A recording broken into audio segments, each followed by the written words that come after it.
Assalamualaikum warahmatullahi wabarakatuh. Saya Pratiwi, NIM 248201041. Video ini bertujuan untuk memenuhi tugas kimia farmasi kualitatif yang berjudul sulfonamida, antihistamin, dan barbiturat. Berikut saya akan menjelaskan satu persatu. Yang pertama adalah sulfonamida, di mana sulfonamida merupakan senyawa obat yang digunakan secara luas dan merupakan sebuah agen kemoterapi untuk mengatasi infeksi bakteri, baik bakteri gram negatif maupun bakteri gram positif. Contohnya saja seperti sulfadiazin, di mana sulfadiazin ini banyak digunakan sebagai bakteriostatik dan bakterisida dalam kondisi tertentu. Adapun bakteri yang efektif terhadap sulfadiazin diantaranya adalah Staphylococcus aureus, Streptococcus pyogenes, dan bakteri-bakteri yang lainnya.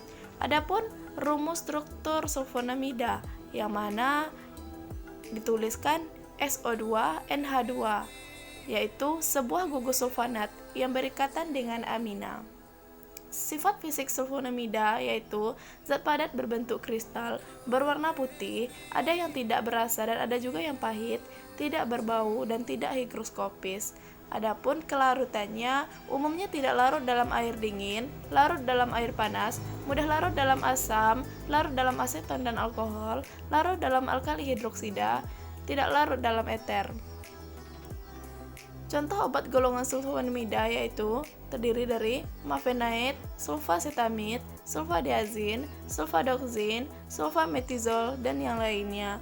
Adapun reaksi-reaksi yang ada pada sulfonamida yaitu ada reaksi penegasan di mana contohnya yaitu zat ditambah CuSO4 akan terbentuk warna biru, zat ditambah dengan KBrO3 akan terbentuk warna ungu sampai warna merah coklat, dan setelah beberapa waktu akan terbentuk endapan, dan juga ada reaksi kristal di mana ada zat ditambah dengan asam pikrat dan zat ditambah dengan aseton serta ditambah dengan air.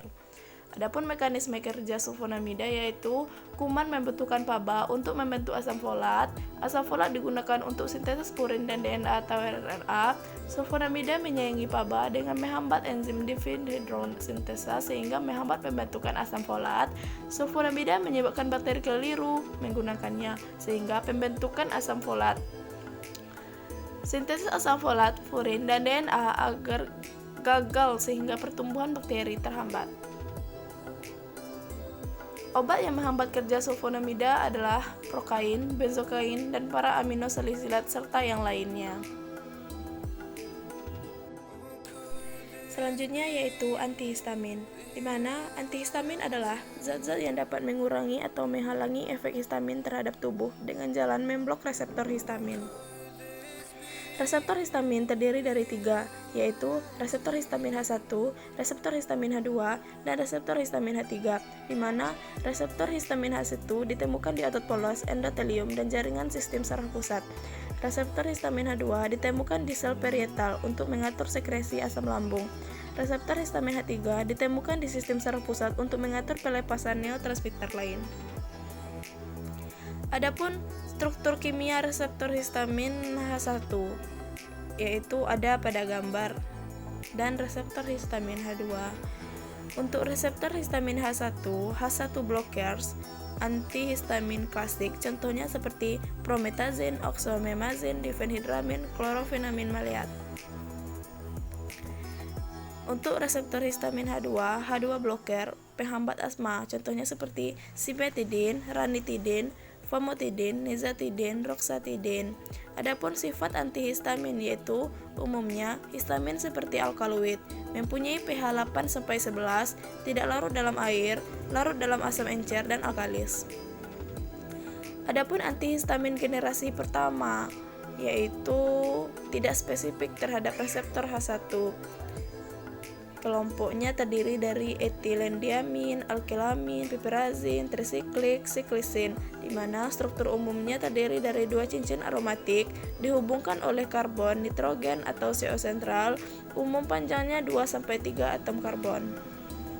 Antihistamin generasi kedua, di mana antihistamin ini dimodifikasi dari generasi pertama untuk mengurangi efek samping, yaitu menghasilkan antihistamin generasi kedua. Contohnya seperti terfenidin, loratadin, cetirizin, isolazin, dan lain-lain. Adapun identifikasi antihistamin, di mana warna yang dihasilkan dengan penambahan asam sulfat, seperti fenatiazin menghasilkan warna merah, jingga, dan hijau jika ditambah dengan asam sulfat. Dan histapen jika ditambah dengan asam sulfat akan menjadi kuning tua. Warna yang dihasilkan dengan penambahan asam nitrat, yaitu histapen, akan menjadi kuning dengan bintik jingga, antergan akan menjadi warna kuning. Selanjutnya yaitu barbiturat, di mana barbiturat adalah senyawa turunan asam barbiturat yang digunakan sebagai depresan saraf pusat anestesi dan sedasi. Sifat-sifat barbiturat adalah berupa zat padat, kristal putih, tidak berwarna dan rasanya sedikit pahit, tidak larut dalam air tapi mudah larut dalam CaCl3, eter, dan lain-lain. Bereaksi asam lemah dan dapat membentuk garam yang larut dalam air, misalnya dengan NaOH dan KOH. Larut garam dalam air tidak stabil dalam pemanasan. Adapun contoh senyawa barbiturat yaitu barbital, dietil asam barbiturat, dietil malonil, dan penobarbital, feniletil asam barbiturat, asam tiobarbiturat. Adapun efek barbiturat terhadap sistem saraf pusat yaitu efek terhadap korteks serebsi anhidrotalamus, depresi, dan dalam dosis terapeutik akan menyebabkan sedikit kekacauan terhadap otak dan organ lainnya. Adapun cara pemberian barbiturat yaitu ada per oral, per rektum, dan parental. Metabolisme barbiturat, di mana pertama obat masuk ke lambung, diabsorpsi via usus, efek hipnotiknya dalam 20-60 menit, long acting barbital, absorpsi 45-60 menit, short acting lebih soluble, di mana diabsorpsi 15-20 menit. Adapun identifikasi warnanya yaitu reaksi pendahuluan terdiri dari reaksi pari, di mana zat dalam larutan metanol ditambah dengan pereaksi pari ditambah dengan NaH4OH, yaitu akan terjadi perubahan warna. Yang kedua, reaksi penegasan, di mana ada zat ditambah air ditambah larutan AgNO3 akan terbentuk warna putih, zat ditambah H2SO4 pekat tambah naftol terbentuk warna ungu, zat tambah formalin tambah H2SO4 pekat akan terbentuk warna merah. Sekian, terima kasih. Apabila ada kekurangan dan kesalahan, mohon maaf. Wassalamualaikum warahmatullahi wabarakatuh.